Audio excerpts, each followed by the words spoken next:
Hey friends, it's Wickedy here, and in this video I'll be going over prismatic shards and how to find them. Prismatic shards are one of the most precious items in Stardew Valley, with a few different uses and a few unique ways to find them as well. Real quick, if you love seeing videos like this from me, be sure to hit those like and subscribe buttons down below to keep up with more Stardew Valley and other fun, informative gaming videos from me. The ever-elusive prismatic shard. This precious mineral is absolutely loved as a gift by every villager in the game. Well, everyone apart from Haley. She's just gotta be different, I guess. Okay, this is awkward. So, what all are they good for besides making the whole town really happy to see ya? I betcha they all sell these on eBay afterwards, huh? Gotta pay the bills somehow, am I right, Harvey? For you completionists out there, this rare mineral is a required item to complete your museum donations. It is also an item that can be used for the newest missing bundle that shows up inside of the abandoned Joja Mart.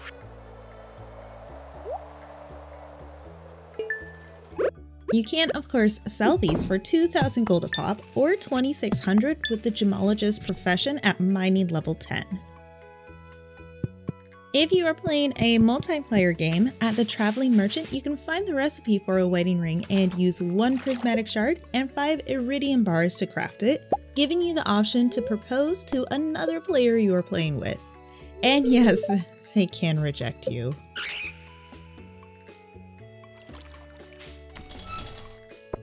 On Thursdays, you can trade 3 prismatic shards for 1 rock candy over at the Desert Trader. Dang, that's pricey, but oh, so tasty. Prismatic shards can be used in Tailoring, which will create one of 5 random prismatic clothing items. These are pretty cool. They cycle through a whole bunch of colors. A cool, unique feature in the 1.4 update, you can put a prismatic shard inside of a Junimo hut, and the Junimos that pop out will cycle their colors too. If you have a couple of kids that you just want to have fly the coop already, I know I do, you can take a prismatic shard to the witch's hut after the completion of the community center or Joja warehouse. Offer it up to the dark shrine of selfishness, and your problem children will magically fly away.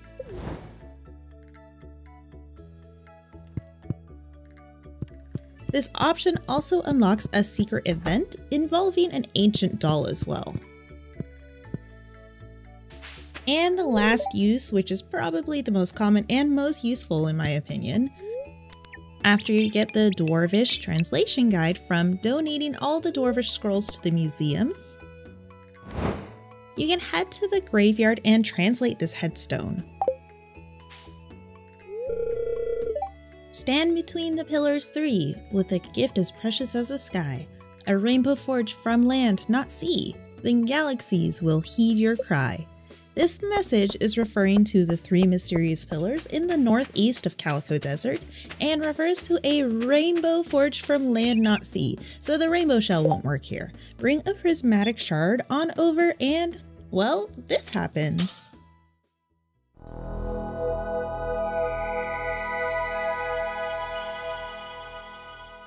You receive the strongest sword in the game, the Galaxy Sword. It also unlocks the Galaxy Hammer and the Galaxy Dagger, and all 3 can be bought from Marlin in the Adventurers Guild. And you don't actually need the Dwarvish translation guide to do this, but it's how you would learn how to get it without Googling it first. Now, even though the prismatic shard seems like it's a gem, it's not something you can put into the crystallarium to replicate, which makes it even that much more of a rare and precious commodity. Now that you know all the things that you can do with the prismatic shard, let's go over all the ways that you can find them. First up, we have the fishing methods. The first way that I have ever found one was actually going through fishing and inside of a treasure chest. Treasure chests have pretty great items inside, and the items can vary depending on what location you're in, fishing level you're at, cast distance, and luck can even have a small effect on what can be found inside treasure chests, not just the rate at which you hook one. In order for a prismatic shard to be found inside of a treasure chest, it doesn't really matter how far you cast or where you're at, you just need to be at least level 6 of fishing. That's really the only requirement, which is great. But the chances of finding a prismatic shard this way is a 0.014% chance. Very slim. Being luckier does boost the chances that this will show up though, so keep that in mind.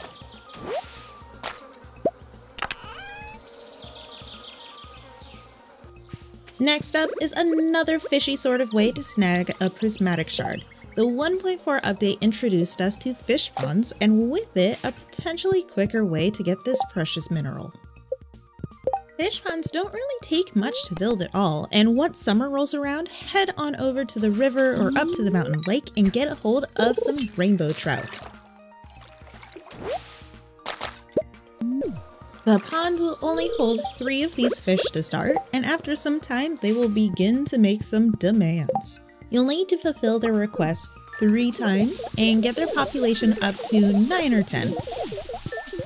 Don't worry, they spawn new fish every 2 days, and you can always catch more rainbow trout up in the lake or river to stock up the pond to make the process go just a little bit faster.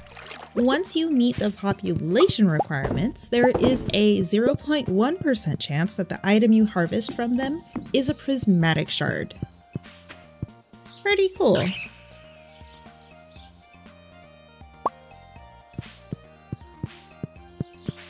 Ah, the good old-fashioned way, through mining. Omni Geodes are a great source of minerals for the museum and ores for your smelting, and of course, a great place to get prismatic shards. These geodes can be found in the mines level 21 and lower, through panning. They can be dropped from Haunted Skulls before the Vault Bundle is completed, from Carbon Ghosts in Skull Cavern, bought from Sandy or Krobus on certain days, and from any rock in Skull Caverns, and a few other miscellaneous ways.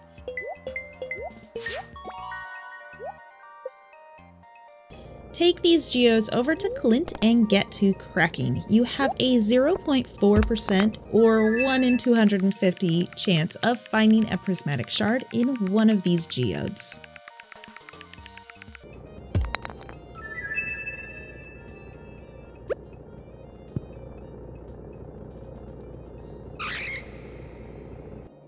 Gem nodes are these smooth purple looking rocks that you can find pretty much on any level in the mines or Skull Cavern, and even over at the quarry.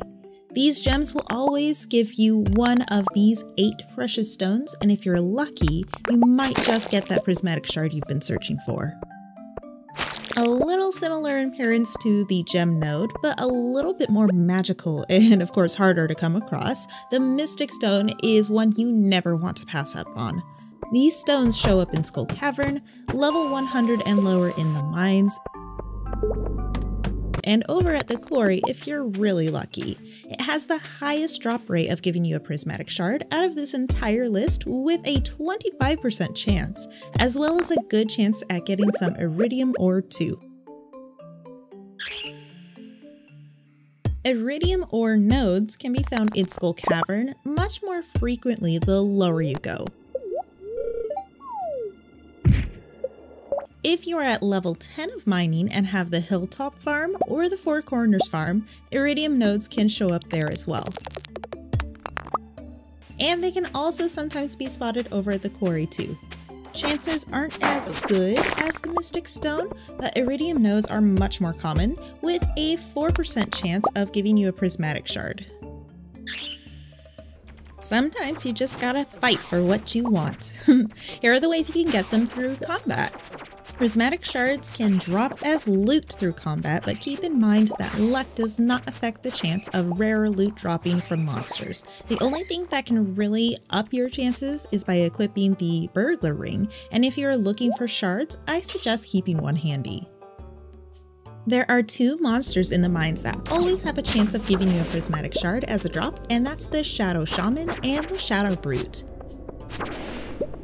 These zaddies start showing up from levels 80 and lower and are some of my favorite tough guys to take out, especially with their loot pool of smelted ore bars and prismatic shards. They have a 0.05% chance of dropping the precious mineral after you slay them. Once you reach Skull Cavern, there are two monsters there that have a higher chance out of any to drop a prismatic shard, and that's the serpent and the mummy. With a 0.1% chance, it seems like a slim chance, but with how many serpent storms you deal with in Skull Cavern, it's really only a matter of time. The last combat method is through fighting any monster. So believe it or not, you can actually get a prismatic shard as a drop from any monster in the game. I'm talking bugs, bats, pepperexes, slimes, you name it. It can be a monster found in the secret woods, the mutant bug lair, even the wilderness farm. I haven't had it happen to me, but I have heard some people have found a prismatic shard from slimes in their slime hutch too. Really, it can happen anywhere that a monster is. Yes, even in here. The only thing you need to do first to make this happen is to get to the bottom of the mines. Once you do that and get your skull key, every monster in the game has a small chance of dropping either a diamond or a prismatic shard. The chances are a 0.05% chance, but hey, a little chance from every slayed monster is good odds to me. And just sheer luck. The last way to get a prismatic shard takes a little bit of luck involved. Skull Cavern is a seemingly never-ending dungeon with many dangers and mysteries, and as you get deeper, the rewards just get better. Once you make it lower than level 10, special treasure rooms can randomly appear. Boosting your luck can increase your chances of finding these rooms, with usually some pretty great items inside. My favorite is usually finding an auto grabber in one of these. It saves me 25,000 gold. There is a 1 in 24 chance that the treasure inside this chest could be a prismatic shard.